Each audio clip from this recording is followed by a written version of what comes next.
This is Am I the Astronaut for not going to my uncle's wedding and going fishing? Backstory, 6 years ago, I, female 30, then 24, married my high school sweetheart, male 29, then 23. I had invited my uncle and cousins. In fact, his daughter was one of my 7 bridesmaids. My uncle showed up before my wedding at 8 a.m. to drop my cousin off to get ready with us girls. He brought me my favorite coffee and informed me that he and my male cousin would not be attending the wedding. His current girlfriend would pick his daughter up after the reception. Obviously, I asked what was wrong, and it happened that they would not be in attendance. They were going fishing, and my cousin needed to drive him and breathe into the breathalyzer in his car. I have not talked to my uncle in 6 years. In fact, our 6-year wedding anniversary is in June 2023. So now present day, I received an RSVP for my uncle's wedding. He is marrying one of my parents' best friends. I wrote back on the not attending line, going fishing. Well, his bride-to-be called my mother yelling that I upset my uncle and I'm holding a grudge for his struggle and I need to forgive him. I told her of my 6 uncles, even the one that I hated the most and who struggles with addiction and is in and out of jail, took a shower, dressed up, stayed sober, and stood at the back of the church away from everyone and even left me a thing of flowers. But he went fishing and got drunk as a skunk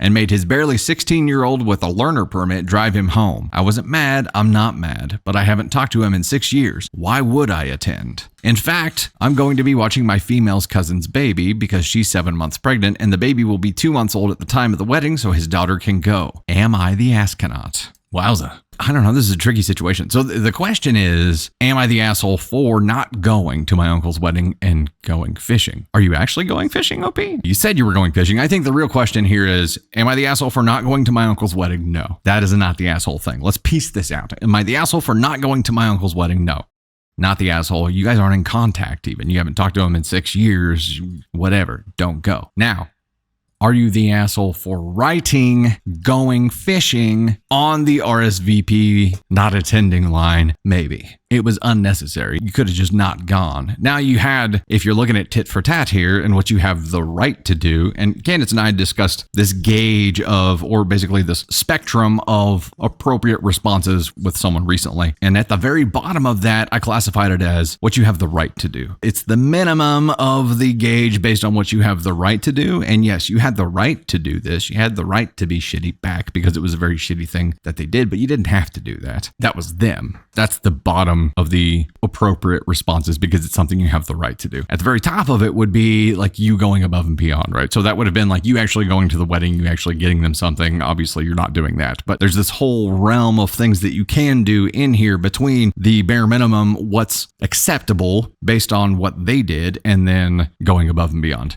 So at the very bottom of that, I think is what you did. And that is you wrote on the not attending line going fishing. You could have just not gone. So let's take a look at this for a second. Now, if you had actually already planned to go fishing, completely different story. If you just wrote that to just take a dig back at them, it's potentially an asshole move because you didn't have to do it back. And yeah, I mean, it was an asshole thing for your uncle to do, to say he was going fishing. I mean, he did it in a nicer way, brought you coffee and said that you weren't going. It was still a really shitty thing to do, but writing this back on the not attending line could have been done differently. Maybe not should have been done, but could have been done differently. Now, you not going is no problem at all. No problem with that at all. And in this case, I hate even putting you in an asshole classification. If you're anything, it's a 4 because it could have been done differently. Not that you had to, but it could have been done differently.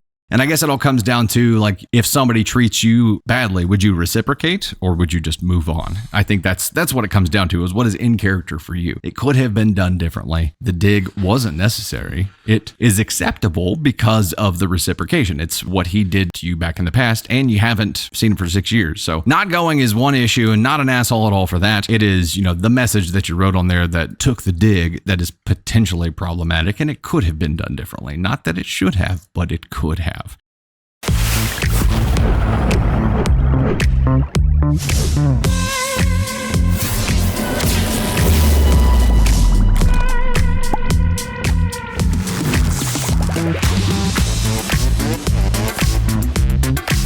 Am I the astronaut for letting my daughter have a peanut butter cake when my nephew is allergic? So my daughter recently turned 7, and for our family party, she asked for a peanut butter and chocolate cake. I agreed. I let my sister know not to bring my nephew 3 because of his allergy. It's so bad that he can't even be near or breathe in peanut butter particles. She asked if I would change the cake to be just chocolate so my nephew could come. I said no, that it was my daughter's cake and she can have peanut butter if she wants peanut butter. She called me unreasonable because my daughter could have had the peanut butter cake with her friend party. She didn't have cake with her friends, just had pizza. She said that my daughter needs to learn to compromise for the sake of the family. I told her that I would talk to my daughter, but not to expect a 7-year-old to choose her baby cousin over her favorite cake. Am I the asshole? My conversation with my daughter played out just like I predicted, and when I told my sister, she called my daughter selfish and ungrateful. She said that I'm a bad parent because I taught her to hate her nephew. She threatened that if my nephew wasn't welcome, that neither she nor her husband would come either. I said that was fine because she wasn't welcome either. I then reached out to my brother-in-law to let him know what was going on and to tell him he was still welcome if he wanted to come. He thanked me but said he would stay home to support my sister. Yeah, bro, if you went to that party, that would have been a dangerous move. Her party came and went, and my sister is still being very distant and cold. This has me wondering if I was too harsh to her and my nephew or too soft on my daughter. Am I the asshole? NTA, it's her birthday. That's my gut reaction here is that, it's a 7-year-old kid who isn't allergic to peanut butter, and that's the kind of cake they want. And typically, the birthday person gets the cake that they want. If there's someone else who either doesn't like it or is allergic to it, then they just need to not be there for it, right? I mean, are you going to punish your child, which is what this equates to? Are you going to punish your child by not allowing them to have the birthday cake that they asked for because they have a cousin that's allergic? Allergies suck. I know nobody wishes it was this way. They wish it could be different. They wish that he could be there, but this is what she wanted. So for his safety, he just needs to not be around it. My gut says NTA. You give your kid the cake that they want at their birthday party.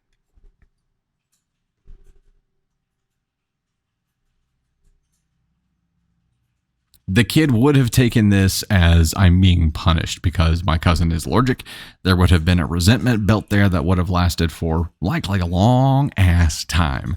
If the kid in this case had to sacrifice, they would have felt like they were being punished and they would have resented that. The tough part here is that it wasn't just that the kid couldn't be there or that the kid couldn't have the cake. It's that they couldn't be there because of that allergy. And they were having 2 parties, but the other party, with the friend party, they were just having pizza. They weren't doing a cake. We've got someone who has an allergy saying, I would never expect that of someone. And then someone who had to sacrifice that for their cousins who had the allergy that said, I'm glad the kid got her cake because I wish I would have. I'm saying NTA because it's a 7-year-old kid that's not going to understand. They're just going to feel like they're being punished on their birthday of all times. And that is extremely tough. There are different ways to go about it. And you could have started teaching her now that sometimes you have to make these concessions for people who have allergies and just deal with the backlash. The 7-year-old kid on their birthday, let them have the kind of cake that they want. And, maybe next year, or maybe when she gets a little bit older and she can make that choice. But I think letting the kid choose at least takes the element out of it that they're going to feel like they're being punished. They have the choice. She had the conversation and still ended up the same way. Let the kid have the cake. They had the conversation. She asked if she would be willing to swap that out. And at this point had already said, like, what kind of cake do you want? Peanut butter and chocolate? Okay. And then made the call to her sister. So they had already had that initial conversation. The kid already had the understanding that she was going to be having peanut butter and chocolate cake. If in the very beginning of this conversation, she would have been like, I'm sorry, we can't do peanut butter, at least at the family party. We could do it after. That would be a different situation. But because of how this was approached from the rip, and she said okay to the peanut butter and chocolate cake right from the beginning, it would be hard to backpedal on that as a parent. Now, next year, she could take a different approach to it. There are other options available. In this scenario, because of the way that it started off, NTA for letting her have the cake that she said she would let her have.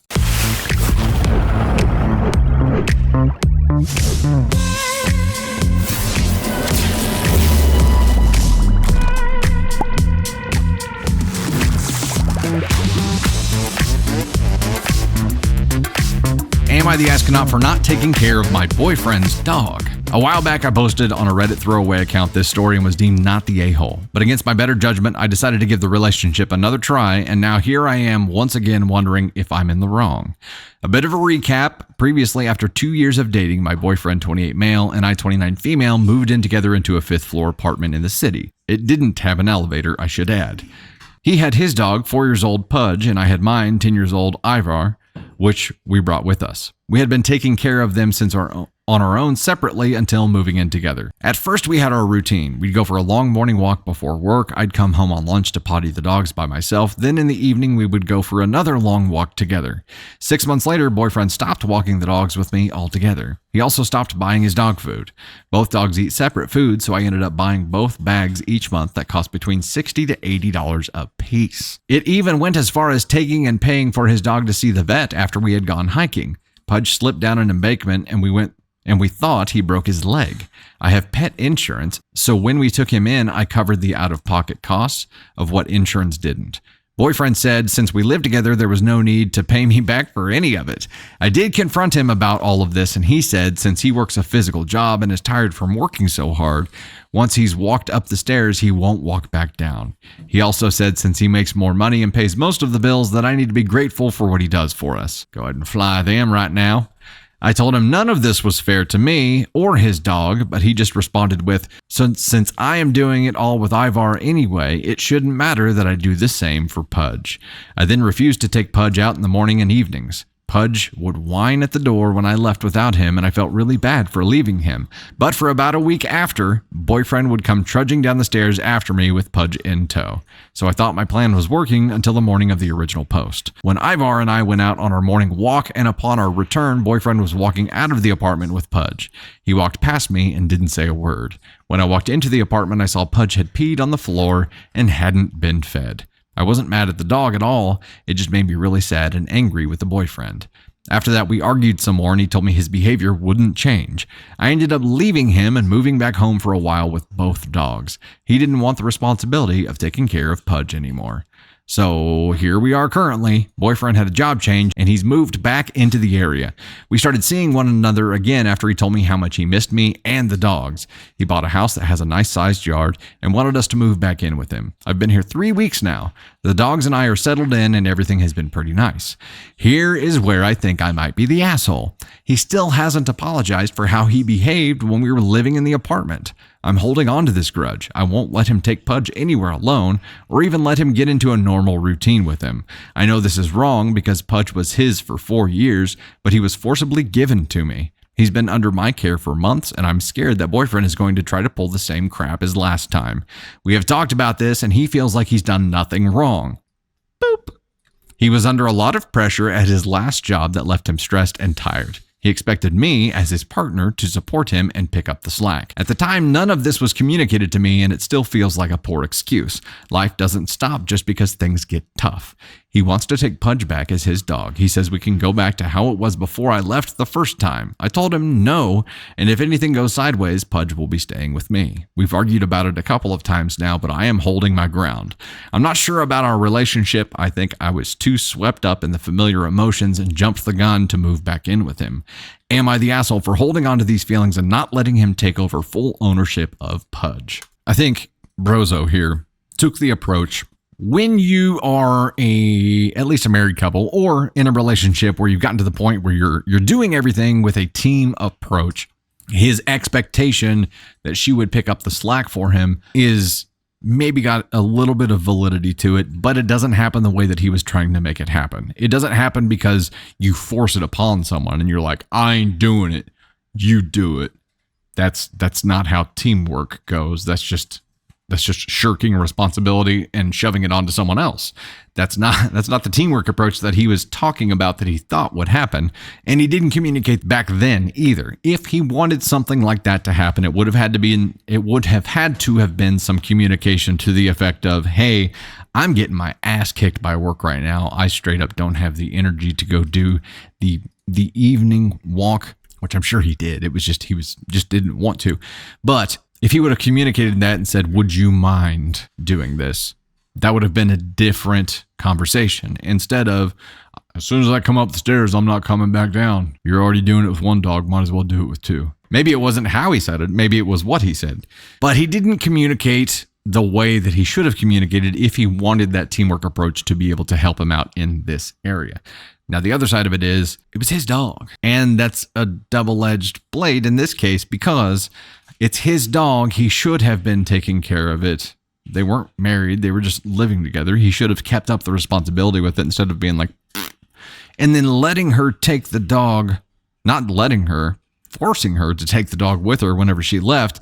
He was forcibly given to her. So he essentially abandoned his dog by doing that. Now he wants them all back. Behavior probably hasn't changed. He said he apologized. Well, no, he didn't apologize. He didn't apologize for how he acted back then and still feels like he's done nothing wrong. So the big red flag in all of this isn't, necessarily tied to the dogs. It's anything that you need some kind of teamwork approach on, anything. He's going to have this communication style of you do it instead of, hey, would you mind helping me out by doing this thing?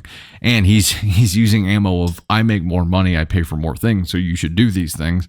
Brozo move, not smart. How has that changed? Is that different now? The biggest red flag for me was how he looks at a partnership and how he looks at him being the primary breadwinner as the dictation of how things should be split up workload wise. That's a huge problem because it's going to affect so many other areas in life. How he abandoned his dog is another huge red flag. I mean, there's an emotional detachment there that can't be overlooked. That sucks too. I'm calling this an NTA. It was not a smart move to move back in, though, before resolving all of this shit. This is definitely something that should have been resolved ahead of time.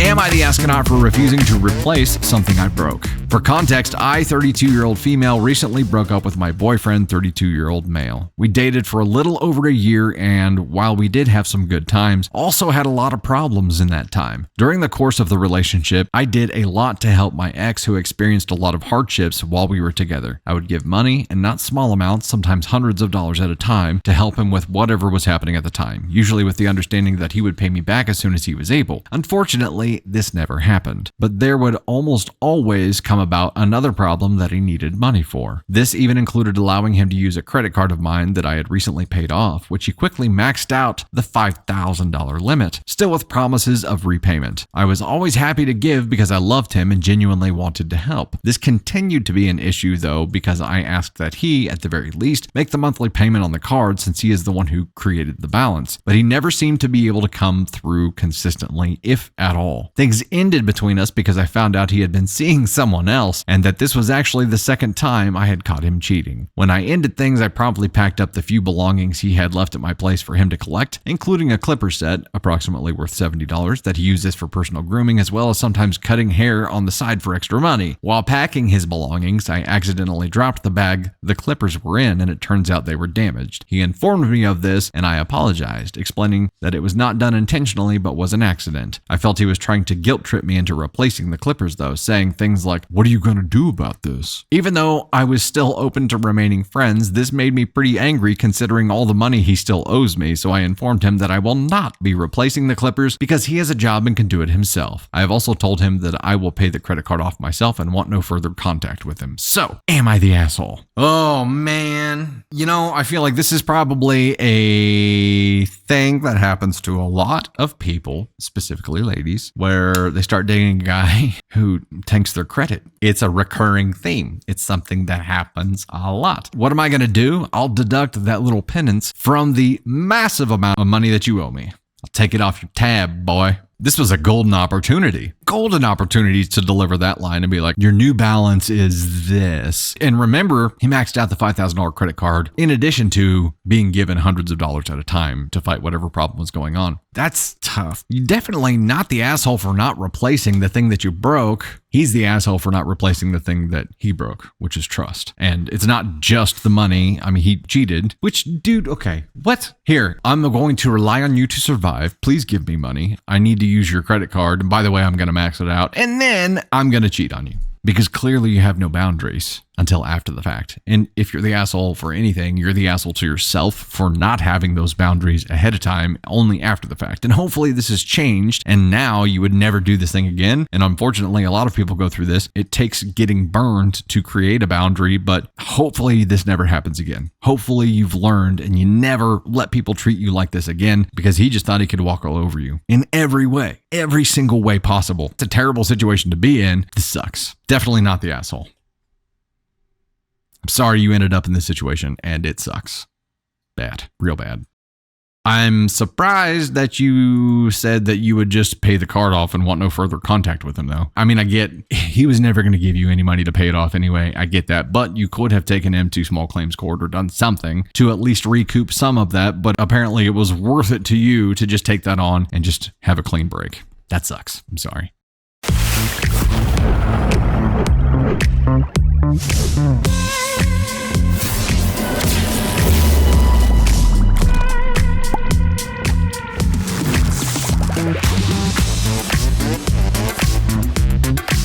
Am I the astronaut for making my future mother-in-law cry? I, 23 female, and my fiance, 25 male, dated for 4 years, and recently we got engaged. We had been planning a relatively small but meaningful wedding when I, unfortunately, lost my secondary income stream. I am a teacher by day, so I really relied on that income. My fiance recently changed careers, and so he is still working his way back up in his field and can't contribute the way I used to. After an honest chat, we decided to push our date by a year so we would have time to figure out a way to make money, and at worst case cancel and elope. At this point, my future mother-in-law came to me to curse me out for not involving her in this choice, as she had her own guests who she now has to inform about the change. I was already anxious that she may try to expand our guest list without my consent, and I was correct. My fiance has defended me in the situation, but mother-in-law has had multiple cry fests with other family members claiming that I am ruining the wedding and destroying her son's big day. Is it her son's big day, or is it her big day 2.0? I think we all know. I think we all know the answer to that. I honestly don't know what to do at this point, as I will not be able to just make $10,000 appear to cover our shortfall, and I feel like a failure in the eyes of my new family for not being able to afford everything. So the question begs, am I the asshole for not consulting her? Update, thank you all for your kindness and support. The reason I have a second income is due to my very expensive medical bills. I have had issues with my health since I was young, and most recently I've been going through chemo for breast cancer. When I mentioned to her that it was my chemo or the wedding, she suggested we just pause my treatment and pay for the wedding. What? Wait, what? I think you should pause your cancer treatments for the wedding. You don't want the cost to interfere with the big day for my boy. My baby has to have his wedding. Do you really need the chemo? Really? Do you? I don't know that you do. Okay. She just sent herself straight to ASCON 1. My fiance and I have now cut off all communication, and we are focusing on finding a means for funds to pay for chemo. We will be eloping this year with just us two. Thank you all for the support. I truly believed I was the a-hole because of her. No. Holy crap. Okay, it's not like she was jumping in and contributing the difference. It's you guys were trying to figure out a way to make it work, and you were being responsible. Most parents would be like, I can't believe it. My babies are being responsible with their money. They're planning ahead. They're putting things off so they can make sure that they can afford them.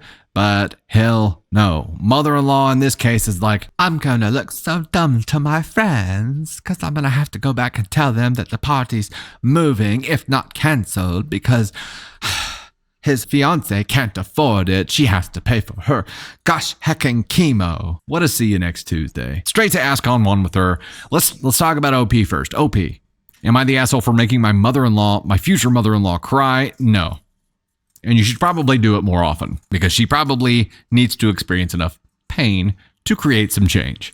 She's got a whacked out worldview right now where she's prioritizing her son's big day over your cancer treatment. That tells you everything you need to know about this woman, but we'll go ahead and make it official and send her straight to ASCON 1.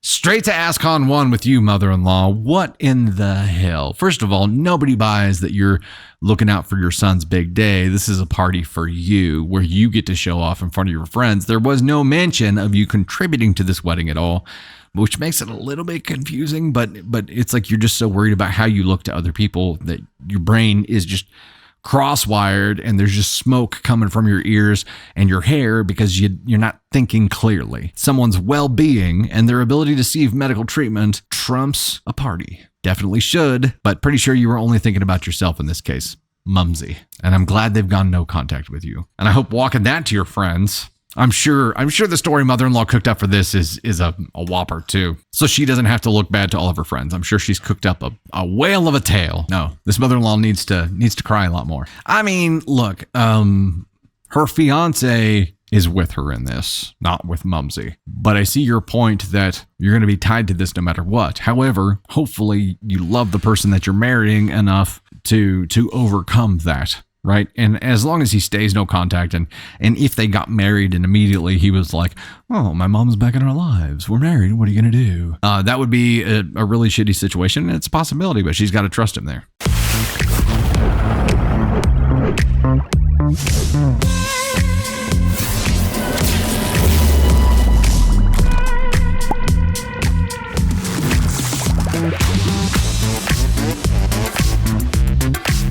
Am I the astronaut for not wanting my mother-in-law to come visit? So heads up, this is going to be long.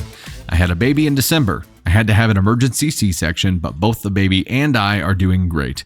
My in-laws came for a visit 2 weeks after she was born to help with the cooking, cleaning, and with my oldest daughter since I had just had major surgery. They got a hotel at my husband's request, but they only went there to sleep. They all just hung out here in our tiny 650 square foot apartment from 7:30 or 8 a.m. to 9:30 or 10:30 p.m. So there were 5 adults, a teenager, 2 kids under 5, and a newborn baby. It was tight to say the very least. From the moment they got here, my mother-in-law grabbed my baby out of my arms, sat down on the couch, and would not move, except to tell me what to do or take the baby from me. Very helpful, mother-in-law, very helpful. Clean this, give her to me. The older baby needs a diaper change, she smells. Will you do the 5-year-old's hair? Get me a snack. You've been feeding her forever, etc. My husband did try to step in. He took his brothers and dad out of the house so it wasn't as crowded, and that helped a ton. He would also ask her to help, and she would just complain that she wasn't feeling well, so somebody else could do it. I was feeding the baby in the bedroom, and our dog had an accident on our carpet. So she came into my room, took the baby out of my arms, and said, I'll take her while you go clean up the mess. My hubby and the boys weren't home, so it was just me, her, my kids, and a 5-year-old girl. I did all the cooking and cleaning and took care of her kids so she could rest and spend time with the grandbaby while the men weren't there. She would tell her kids to raid my fridge and pantry without asking, and close to $350 of food was gone in 2 days. We're college students full time, and food is expensive, so that's a big deal to us. She was constantly complaining about how much the food I'd made for dinner / lunch / snack every meal upset her stomach, and she was always hungry. And her words, not mine, she was going to overflow the toilet. Did I mention she's a huge oversharer? Then to put the cherry on top, the last day they were here, they came in the morning, got all comfortable on my couch, and when my husband came out of the back room with the baby, said, just so you know, we found bed bugs in our hotel room and our luggage this morning. I saw red.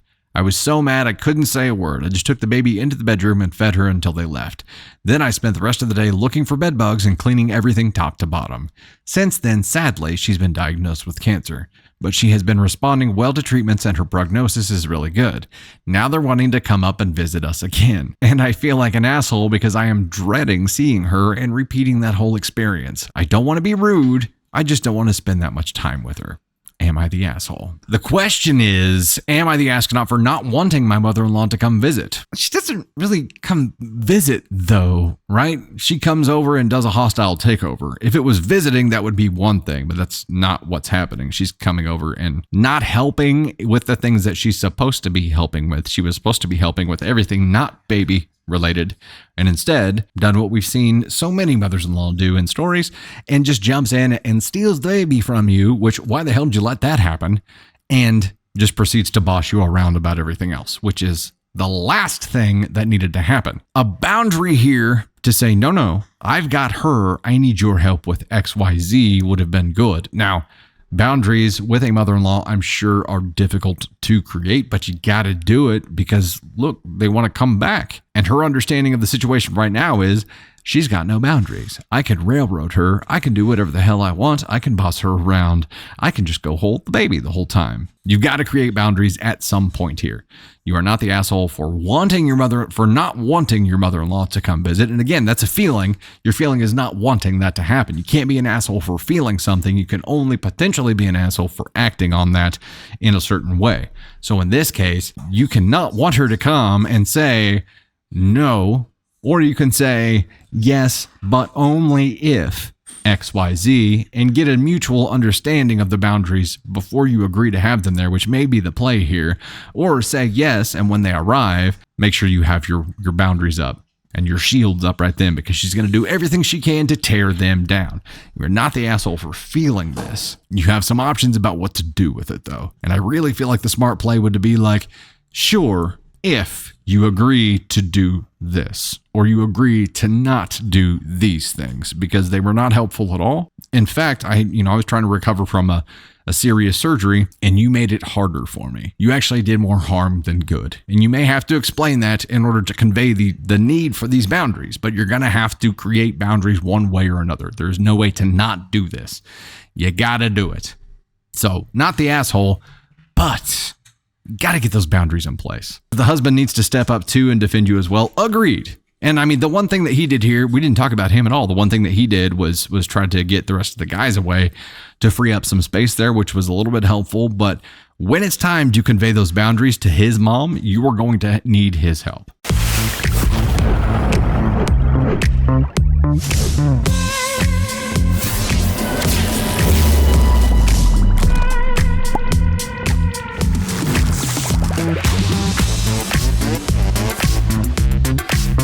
Am I the astronaut for returning my husband's birthday gift to pay for the birthday cake my daughter baked after he refused to pay her? My daughter, 16, has a thing for baking. She bakes cakes and some sweets and makes money out of it by selling her work to relatives, friends, and supposedly us.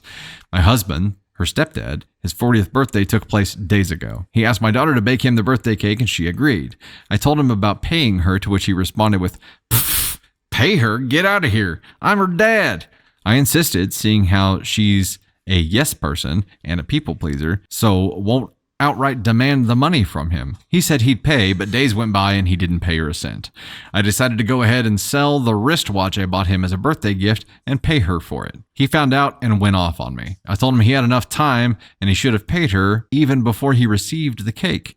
He said that I was teaching her to treat familial relationships as transactional and rated her to be materialistic. I explained the time, effort, and even money she put towards making the cake, but he lashed out verbally, calling me an asshole for making this move and for enabling my daughter to expect so much from family that she's supposed to help with nothing in return.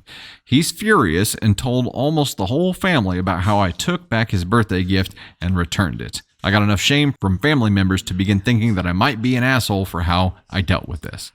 Am I the asshole? Edit! Y'all, my daughter did want and expect to be paid. If she intended for it to be free, then I would have kept my mouth shut. And also, the wristwatch wasn't expensive. I kept the rest of the money after giving my daughter her share. So, okay, thoughts on this story. I had to take the helmet off so I could actually hear. This is a complicated deal because she started doing this to make money.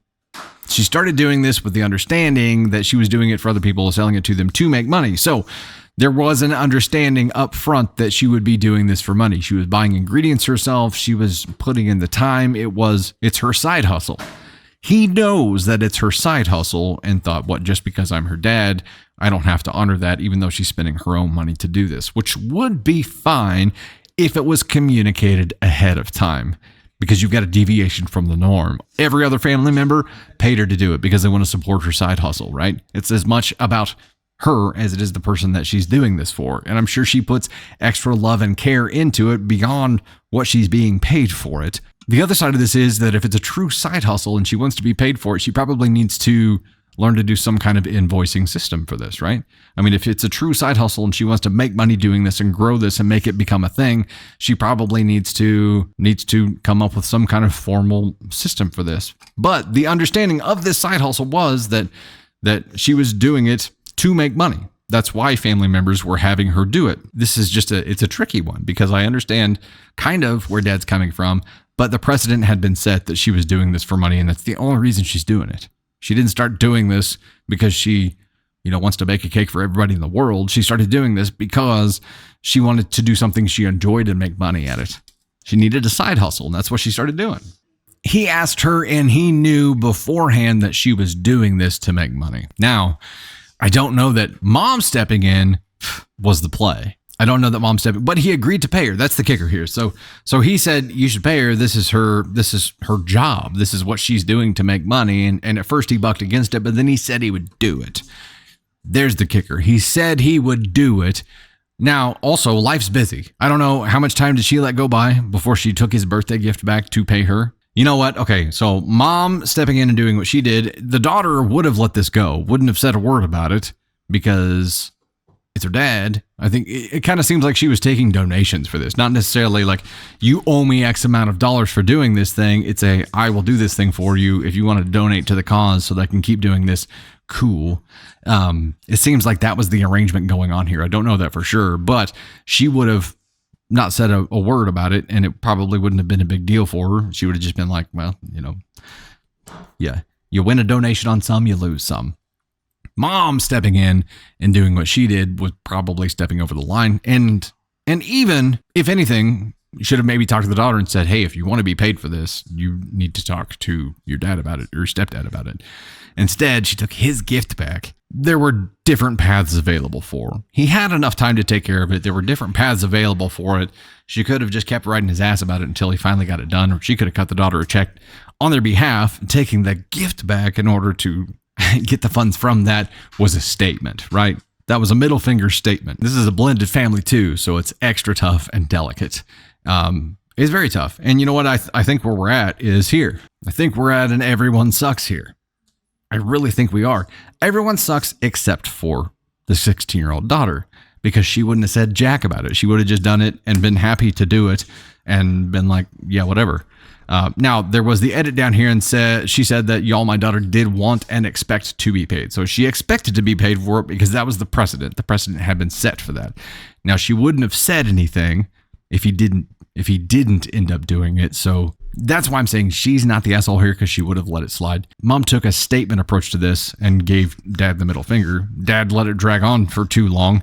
And if the precedent was set that she was doing this for money, then he asked her to do it knowing that she does this for money. Then you have to have the expectation of paying. Then she could have said, no, this one, you're my dad. This one, I can't accept your money for it. That's a different kind of thing. Should have at least had the expectation that he was going to pay for it. But everybody sucks here.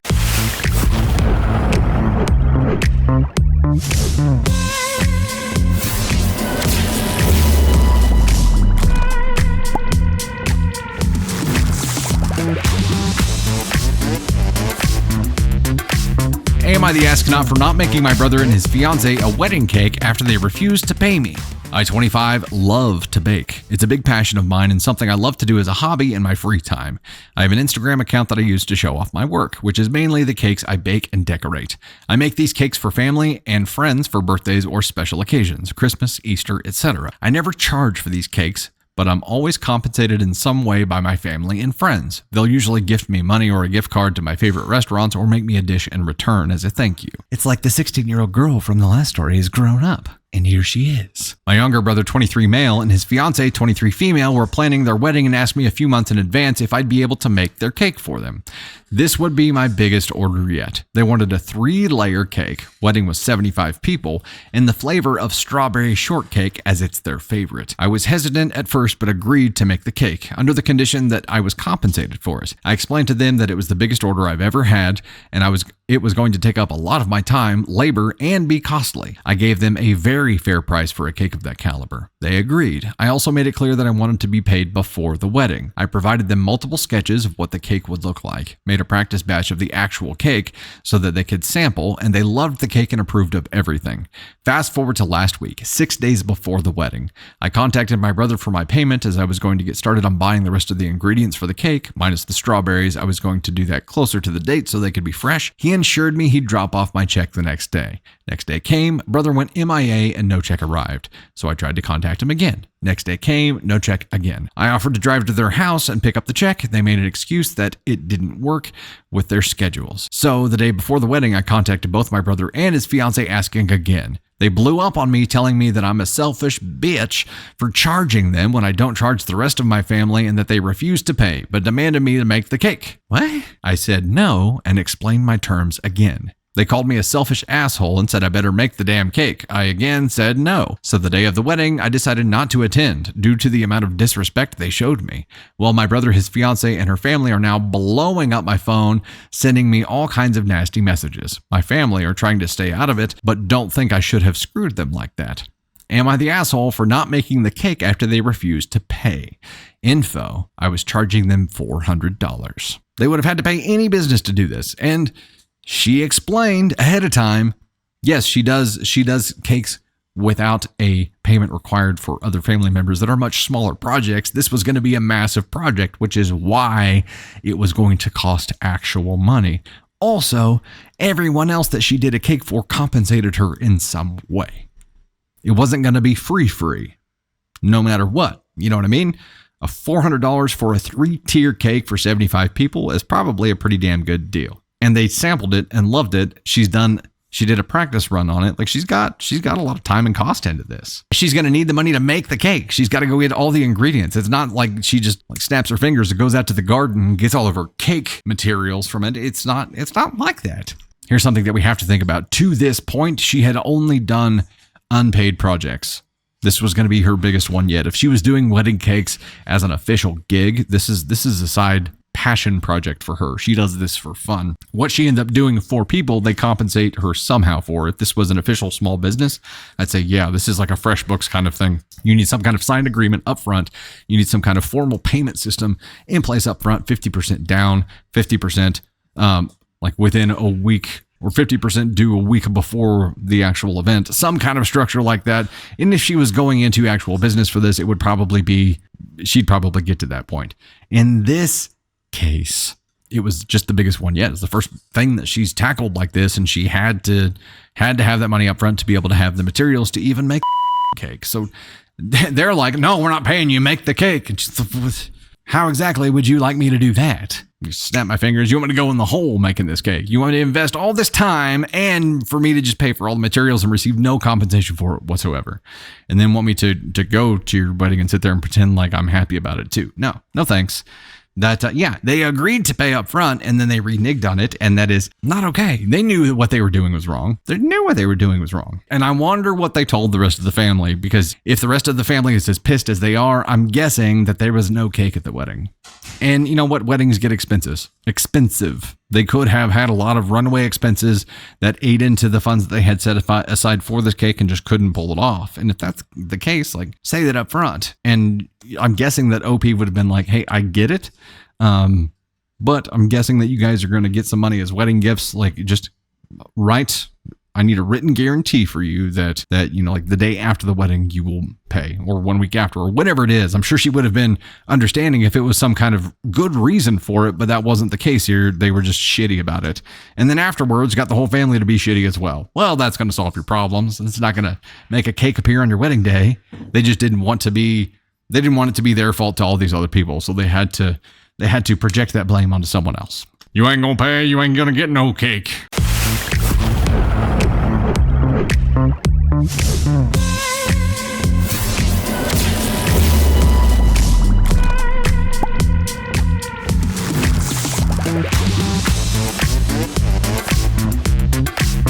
Am I the astronaut for telling my friend to leave our Airbnb? Me and my boyfriend, female 20 and male 20, rented a lake house Airbnb for this week, and we invited some friends. There are 8 of us on this trip. Me and my boyfriend Alex, Kate and her boyfriend James, Alyssa and her boyfriend Thomas, and 2 of our single friends Lauren and Simon. The lake house has 4 bedrooms. Bedrooms 1, 2, and 3 have king beds, and bedroom 4 is a bunk bed. We specifically got this Airbnb because it made sense that the couples would sleep on the king beds and the 2 singles would get the bunk bed. Everyone drove up to the Airbnb this morning. Me and my boyfriend were the last ones that got there because we stopped and got everybody some lunch. By the time we got there, everyone had picked their rooms and unloaded their bags. The last room left was the bunk bed room. I stepped out into the living room where everyone was and asked why Lauren and Simon weren't sleeping in the bunk bed room.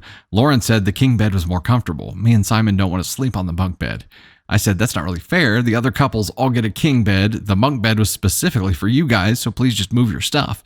Then Lauren said, no, we got here first, so we get dibs. I then said, either you guys move into the bunk bed room or you guys can leave. Me and Alex are the ones that paid for the Airbnb, so at the end of the day, what we say goes. Lauren got all mad, grabbed her stuff, and left. Simon got up and said it wasn't a problem, that he'd move into the bunk bed room. I got a text from Lauren just now saying that I was being a bitch over a literal bunk bed. All of our friends are on our side about this, but I don't know. Am I the asshole? I didn't mean to make Lauren upset, but she was being so difficult. Edit, I got a couple of comments already about this, but the Airbnb was completely paid for by me and Alex. Everyone else was in charge of food, snacks, alcohol, and any activities we want to do. We didn't ask anyone to pay their share of the Airbnb. Well, there you go. I think that makes it pretty flippin' simple, but how much easier would this whole situation have been with some communication ahead of time? How much easier would this have been to say to the group text, okay, couples get the kings, singles in the bunk bed? Would have solved everything. And maybe OP did that ahead of time, but they probably just assumed that people would figure it out because it's not hard to figure out when they got there. But being the last ones there, because you are picking up lunch for everybody else, they leave you the bunk bed room knowing that you are paying for this Airbnb. You got some shitty friends. I think that's what this comes down to. If you're paying for the place and they leave you the bunk bed when you stop to pick up lunch and that's why you're the last one there, you have some shitty friends. And not just the ones that were supposed to be in the bunk bed, the other friends who let it happen and didn't put up a fight about it. If your other friends didn't say, whoa, they're paying for all this, I'm pretty sure they're going to want the king room. Also, they're a couple. Pretty sure they're going to want one bed. You guys are singles, bunk bed. Nobody wants to sleep in the bunk bed. I get it. But you don't take the freaking king room away from the people who are paying for the place. And if your other friends didn't step up for you, they're assholes too. You are not the asshole for telling your friend to leave. Well, that's not the first thing you said. First thing you said was move your shit. And she wouldn't. That's when you said that's when you told her to either move it or leave. I'm going with NTA here because if she had the balls to do that, knowing that you were paying for the place and knowing that you were the last one there just because you were getting lunch for everyone, some shitty entitlement going on there. They took the room away from the people who paid for it. Like, oh, I'm sorry, dibs.